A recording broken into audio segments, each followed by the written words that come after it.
Moving out of their parents' houses is one of the experiences a lot of college students look forward to. Living on their own, however, is an experience that many might not be ready for. The opportunity to be away from their parents may give college students some amount of joy. However, the stresses that come with living on your own might also be too much for some students to manage. My roommate just basically never cleaned up after herself. My landlord was arrested back in September, and I haven't heard from him since. Our front lock of our house is still, we don't have keys for it. Our doors are busted for both of our front doors, one going in the garage and the front door. They're both split, the door frame. There's holes in our walls are left behind. There's stuff still in our garage that wasn't cleared out, so we can't use our garage. From busted apartments to bossy roommates, problems associated with renting are numerous. It is for that reason the Student Success Center at Fanshawe College operates a housing and mediation service so as to assist students with these problems. Mostly students that end up coming to our office that relates to probably two areas. One has to do with roommate issues. The other area has to deal with mostly maintenance. They're concerned about things not getting done that their landlord either promised or has taken too long to get fixed. Generally, what I do is give students the avenue of how to go about getting their place fixed by either negotiating with their landlord or actually who to call to bring in an inspector, etc. Glenn Matthews is the Housing and Mediations Officer at Fanshawe College and the University of Western Ontario. He has over 20 years' experience in assisting student renters discuss and resolve their problems.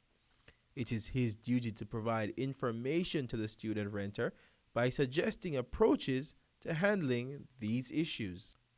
Matthews encourages renters to become more informed of the premises they are about to rent.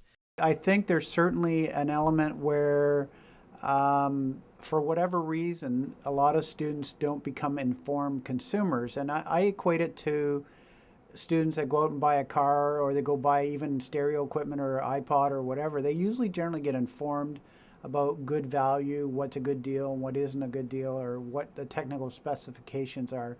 But when it comes to renting, unfortunately, they may spend less time investigating or inspecting a place when they go into it. Here are just some of the questions you should ask yourself before renting.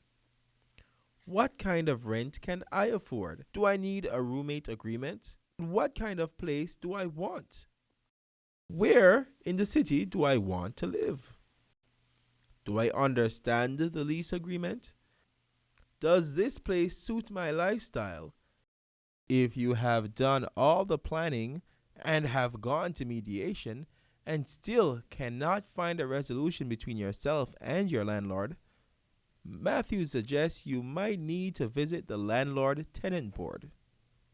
If the landlord's being really uncooperative in certain circumstances, I talk to students about their legal options. There isn't necessarily a lawyer required to go before the Landlord-Tenant Board when dealing with some of the things, but there is access to free legal help for the students through community legal services as well. So if the matter is of a serious enough nature to go that route, then there is some legal help along the way.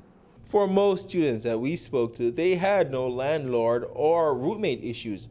But for those who may have problems, the Housing Mediation Service is always here at the Student Success Center to help them out of a tricky situation.